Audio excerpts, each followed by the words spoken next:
इंदोरीकर महाराजांच्या मुलीचं लग्न आता जवळचं सत्य कनेक्शन समोर आल्याची चर्चा. सोशल मीडियावर एकच खळबळ उडाली आहे. कोणी म्हणतं मुंबईमध्ये मोठा धंदा आहे, कोणी म्हणतं करोडोची प्रॉपर्टी आहे. पण नेमकं सत्य काय? इंदोरीकर महाराज खरंच अडचणीत आले आहेत? हे सगळं फक्त अफवांचा बाजार आहे. आजच्या या व्हिडिओमध्ये आपण सगळं पाहणार आहोत. शेवटपर्यंत पहा, नाहीतर काही गोष्टी मिस होतील. नमस्कार मित्रांनो, स्वागत आहे तुमचं आपल्या चॅनलवर. सध्या महाराष्ट्रभर एकच गोष्ट जोरदार चर्चा सुरू आहे, ती म्हणजे इंदोरीकर महाराजांच्या मुलीचे लग्नाची. लग्न मोठ्या थाटामाटात पार पडलं. अनेक मान्यवर उपस्थित होते. सोशल मीडियावर फोटो आणि व्हिडिओ देखील प्रचंड व्हायरल झाले. पण लग्नानंतर अचानक काही पोस्ट आणि चर्चा समोर येऊ लागल्या. काही लोकांच्या मनात प्रश्न निर्माण होऊ लागले. नेमकं जवाई कोण आहे? त्यांचा व्यवसाय काय आहे? मुंबईमध्ये कोणता धंदा चालतो? आणि काही लोक ज्या सत्तेबद्दल बोलतायत त्यामागचं सत्य काय आहे? मित्रांनो, सोशल मीडियावर अनेक दावे केले जात आहे की लोक म्हणतात की मुंबईमध्ये मोठा व्यवसाय, तर काही लोक काळे धंदे असल्याचा आरोप करत आहेत. मात्र याबद्दल कोणताही अधिकृत पुरावा समोर आलेला नाही. पण लोकांच्या मनात मात्र सतत निर्माण होत आहे. कारण इंदोरीकर महाराज हे महाराष्ट्रातील प्रसिद्ध कीर्तनकार आहे. त्यांचं नाव लाखो लोक श्रद्धेने घेतात. त्यामुळे त्यांच्या कुटुंबाशी संबंधित कोणतीही बातमी लगेच चर्चेचा विषय बनते. आता अनेक लोक सोशल मीडियावर दोन भागात विभागलेले गेले. एक बाजू म्हणजे एखाद्याच्या वैयक्तिक आयुष्यावर विनाकारण चर्चा करू नये, तर दुसरी बाजू म्हणते की इतक्या मोठी व्यक्तीच्या कुटुंबाबद्दल पारदर्शकता असावी. आणि इथूनच सुरू झाली चर्चेची खरी ठिणगी. काही युजर्सनी दावा केला की मुंबईमध्ये मोठा नेटवर्क बेस्ड व्यवसाय चालतो. काहींना त्यांना सत्याशी जोडण्याचा प्रयत्न केला, तर काही करोडोंच्या प्रॉपर्टी बद्दल प्रश्न उपस्थित केले. आता या चर्चेमुळे अनेक लोक विचारत आहे की इंदोरीकर महाराजांच्या या सगळ्यांची माहिती होती की सोशल मीडियावर फक्त नाव जोडून मुद्दाम बदनामी केली जात आहे. मित्रांनो, आजकाल सोशल मीडियावर इतका शक्तिशाली झालाय की एका पोस्टमुळे संपूर्ण महाराष्ट्रात चर्चा सुरू होते. कधी कधी सत्य बाहेर येणे आधीच अफवा वेगाने पसरतात. मात्र इथे एक गोष्ट लक्षात घेणं महत्वाचं आहे. सध्या ज्या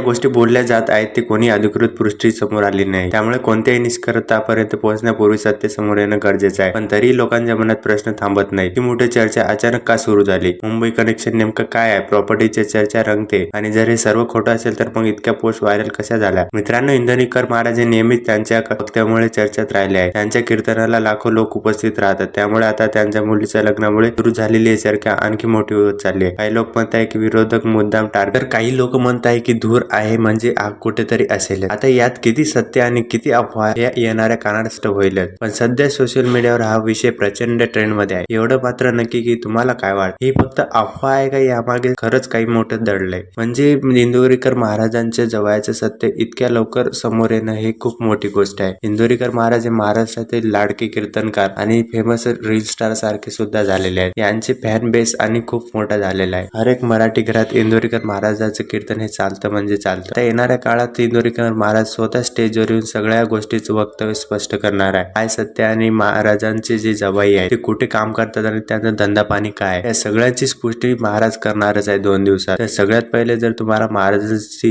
पुष्टी ऐकायची असेल तर आपल्या चॅनलला आता सबस्क्राईब करून ठेवा, म्हणजे सगळ्यात पहिले आपल्या चॅनलवर त्यांची माहिती मिळणार आहे. तर आता यामध्ये तुम्हाला काय वाटतं? हे फक्त अफवा आहे का यामागे खरंच काही मोठं दडलंय? तुमचं मत कमेंट मध्ये नक्की सांगा. आणि अशाच मोठ्या अपडेट्ससाठी चॅनलला सबस्क्राईब करायला विसरू नका.